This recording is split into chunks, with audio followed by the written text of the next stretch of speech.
Hi, welcome back to this video series where we are deciding if Fabric is the best fit for our organization. Now, so far we've been able to see what Microsoft Fabric is. We've signed up for Microsoft Fabric and we've enabled Microsoft Fabric for our organization.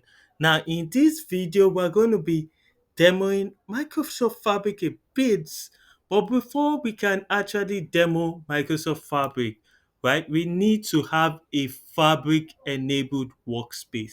Now, what is a workspace?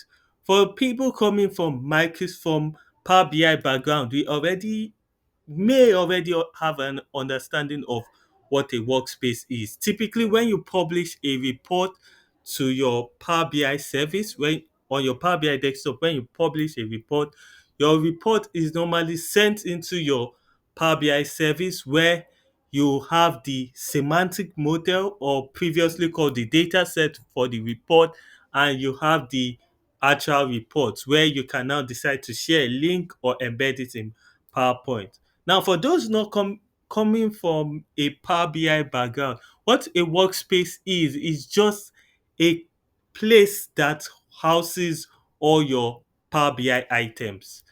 Now, for Fabric enabled workspace is literally a place that houses all your fabric items. So from your lakehouse, which you will be building, to your warehouse, to your pipelines as well in your Microsoft Fabric. Now, once you've enabled Fabric, I'm sure if you notice below on my screen, right here, I'm on the Power BI face, which I told us if we are on the Microsoft Fabric place, we could click on Power BI. We could actually click on any of this, but I first took us to Power BI previously. But right now, when we are on our Power BI, we can switch from Power BI to I can switch to Data Factory. I can switch to Data Activator, Industry Solution, Real Time Intelligence, Data Engineering, Data Science, and Data Warehouse. We'll be talking about this in a whole couple of videos next, but in this video, we're going to see before we can actually use the capabilities of some of these fabric items, we need to create a fabric enabled workspace, which will be housing most of our fabric items. Now, to do this is quite simple. It's quite simple. So in your workspace, you have various workspaces created for you. You need to scroll down and you see a place where you call new workspace.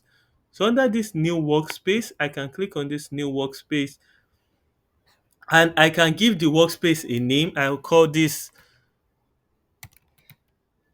fabric underscore this underscore d fabric underscore d. You can give it any name you want to call it. I'll give the workspace a description to highlight fabric workspace, and you can add a domain. We'll be talking about this in another couple of videos later, but right now you could add a domain and you can see this option for workspace image, so you can add an image to illustrate what your workspace is, so you can easily find it. You don't need to do that right now, but you can add it as well.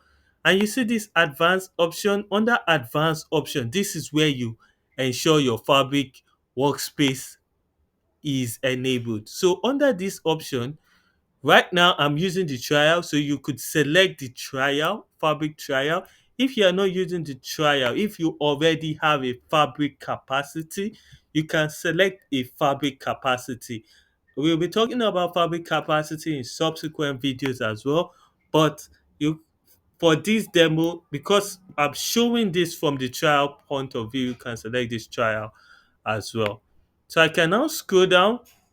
Once I've selected this trial, yeah, under semantic model storage format, I have the option to select between a small semantic model storage format. This is typically good if my data may not be, I'm not going to probably deal with a huge large load of data. Uh, or I could select this large semantic model format. Now you could easily learn more by clicking on this to read and learn more.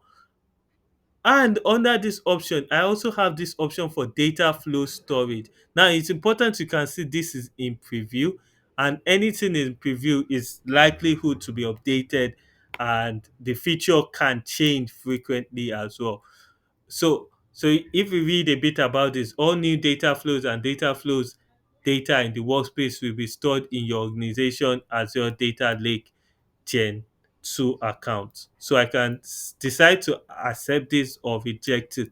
But the core principle for enabling Fabric in our workspace is ensuring that under the license mode, we've assigned a license that can support Fabric capabilities. You can either have the Fabric capacity license or your trial license as now to turn that on. Now, the moment you've done that, you can click on apply, and this will create that Fabric enabled workspace for you. Now, once I've created this workspace, I can I'll be navigated to this workspace which I've created. And right now, once I've created this workspace, I can now begin to create my Fabric items. By Fabric items, I mean your lake houses, your warehouses, your pipelines as well, which we'll be talking about in subsequent videos.